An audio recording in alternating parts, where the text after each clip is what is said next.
गडचिरोली जिल्ह्यातील घोट वनपरिक्षेत्रांतर्गत निकतवाडा आंबेला मार्गावर वनविभागाने मध्यरात्री धडक कारवाई करत सागवान तस्करीचा मोठा भंडाफोड केला। शासकीय वनातील मौल्यवान सागवान झाडांची तोड करून त्यांची अवैध वाहतूक करणाऱ्या टोळीचा पर्दाफाश करण्यात आला। या कारवाईत तब्बल 18,57,608 रुपयांचा मुद्देमाल जप्त करण्यात आला असून 4 आरोपींना अटक करण्यात आली आहे। 24 फेब्रुवारी रोजी मध्यरात्री सागवान तस्करी होणार असल्याची गोपनीय माहिती मिळाल्यानंतर वनपरिक्षेत्र अधिकारी निलेश्वर वाडीघरे यांच्या नेतृत्वाखाली पथकाने घोट 2 उपक्षेत्रात नाकाबंदी केली। पहाटे 1:30 वाजण्याच्या सुमारास संशयित MH40 CD 2215 क्रमांकाचे 4 चाकी वाहन येताना दिसताच अधिकाऱ्यांनी थांबवण्याचा इशारा केला।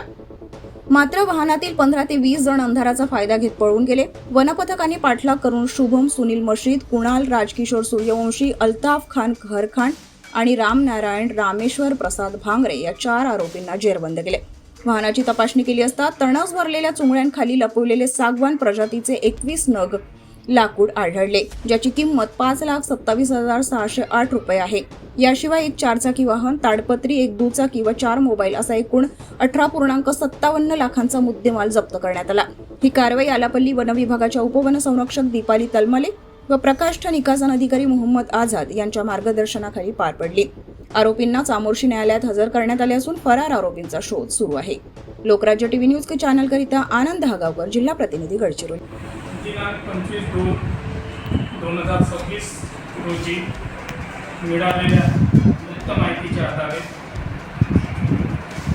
रात्री 2 वाजताच्या दरम्यान मौजा निकतवाडा घोट येथे एक आयशर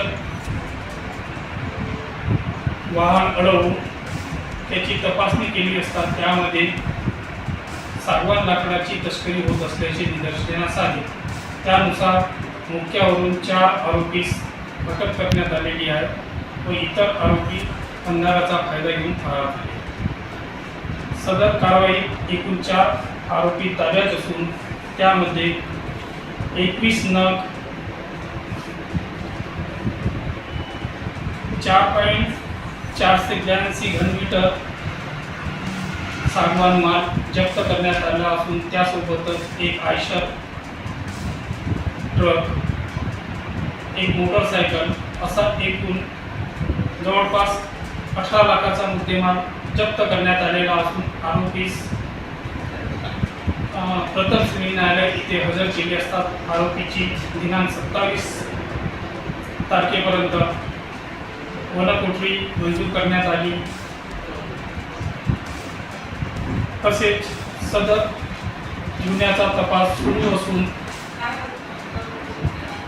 याबाबत जंगलात गस्त करण्यात आली व इतर आरोपीचा शोध घेऊन वन तस्करांचा पूर्ण साखळी तोडण्याचे प्रयत्न सुरू आहे।